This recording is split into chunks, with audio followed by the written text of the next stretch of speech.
So, what do you get when you put 5.7 million of the world's most industrious, culturally diverse and intelligent people on an island that is less than a third of the size of Canberra, Australia's capital, and tell them to start their own city-state? Well, you get this.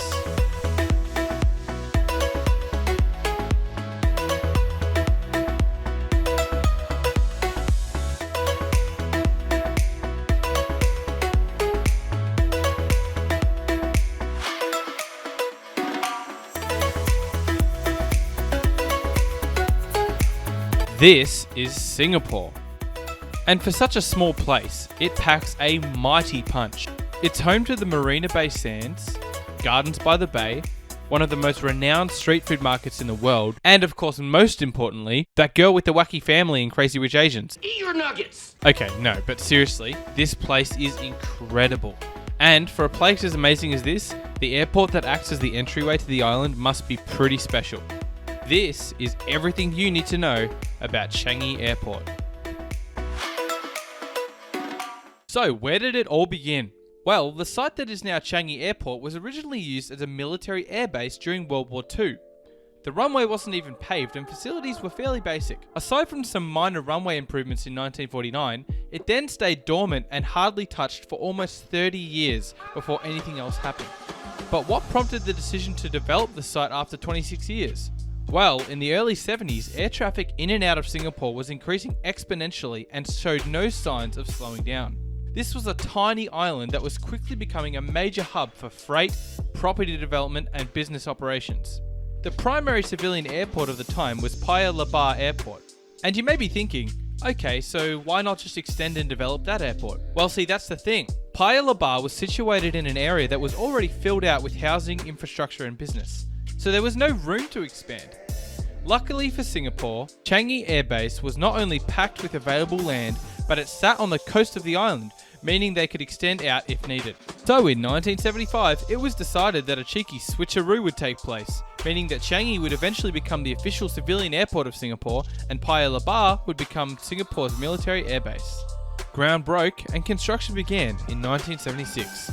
The works were conducted on a grand scale from the get-go, so planning was paramount. So, of course, it was only natural that Singapore would produce a master plan. And you guys know that I am a sucker for a good master plan. And with that being said, I think it's only appropriate that I introduce you to these guys, NACO Netherlands, the gold standard of airport designers. These guys are like the Boba Fett of the airport planning game. Need a big job done professionally and thoroughly? NACO is your first call. Only thing is they won't freeze anyone in carbonite, so I guess no one's perfect, right? Anyway, so the incredible master plan created for Changi included 4 terminals and 2 runways, with each terminal capable of handling around 10 million passengers per year. As to what was actually built, well, that went a little something like this. This new airport needed to be capable of accommodating the predicted growth of Singapore, not just the traffic of the time. So to ensure that it could stand the test of time, no penny was spared. A lot of work initially went into restructuring the ground that would be the footing for the airport, with waters diverted from 3 canals to utilise the space at their disposal. Then, in a 2-phased approach, construction began on the airport.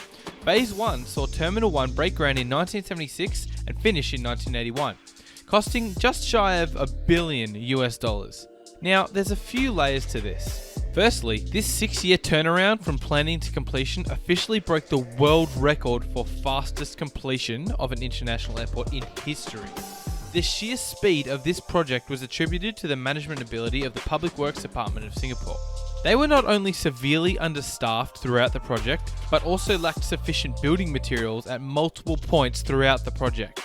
Yet, they still finished the airport in 6 years. Incredible. The second layer to this is the so-called forward thinking that Singapore was already patting themselves on the back for.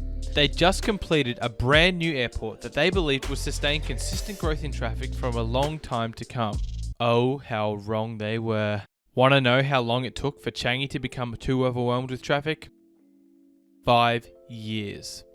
Less time than it took to complete the airport.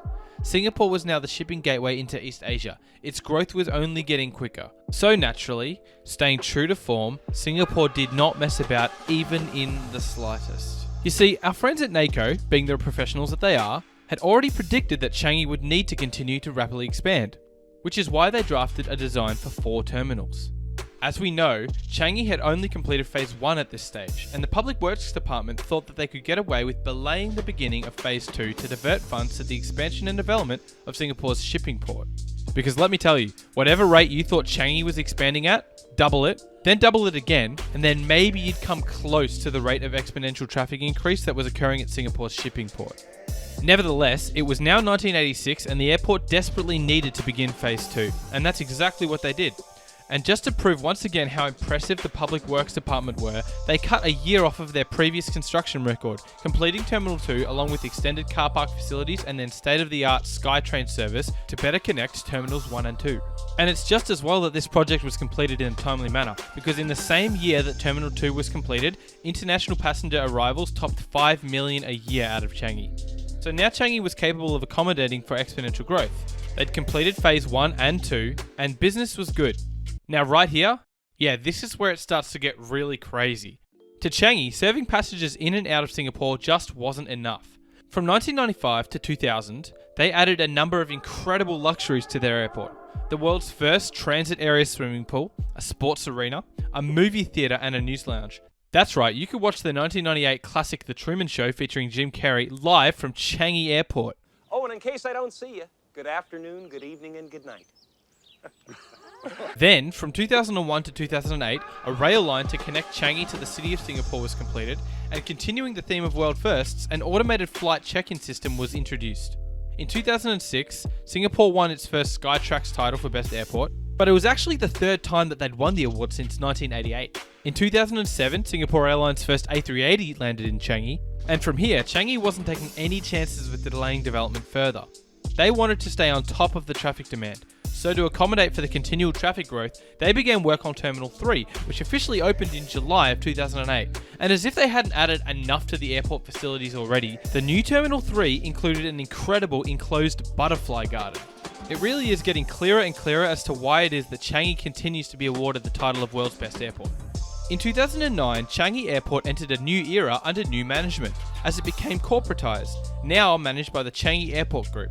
With new management came new look terminals. Terminal 1 and 2 underwent $740 million worth of upgrades. Changi was staying fresh and state-of-the-art. Then came the new decade in 2010, and with it, more new additions. Honestly, it's almost like Changi Airport Group almost have an unlimited money stream to do literally whatever they feel like doing to this airport. From 2010 to 2013, here's what else happened. A new 10-meter high slide was added to Terminal 3. The world's largest kinetic sculpture was unveiled in Terminal 1. In 2012, Changi won UK Traveller's Best Airport Award for the 25th consecutive year. Then in 2013, construction begins on Terminal 4, as well as the announcement of a structure that would quickly become a modern icon of the airport world. This building would be a defining moment in the development of Singapore's pride and joy of the aviation market. In 2013, Changi Airport Group and our good friends at NACO released a master plan for the development and construction of this, the Dual Changi. The master plan also included a plan for a new 3-runway system and a 5th terminal. Construction of the Dual began in December of 2014. Okay, so here's an insane piece of info for you. In 2015, Changi became the most awarded airport in the history of aviation. That year, they won their 6th Skytrax Award for Best Airport, which is the gold standard for awards, their 3rd consecutive year of winning it too. So how many records was enough to break the record? As of 2015, Changi Airport had won over 500 awards for Best Airport across the hundreds of award-giving platforms that exist. I'm pretty sure they'll need to build an entire terminal just for their trophy cabinet soon. Then, in 2017, works were completed on Terminal 4, opening with a capacity of 16 million passengers a year, and used as a dedicated terminal for Asian airlines to serve the Asian market with better efficiency. Finally, in 2019, after 5 years of construction, the Jewel of Changi officially opened.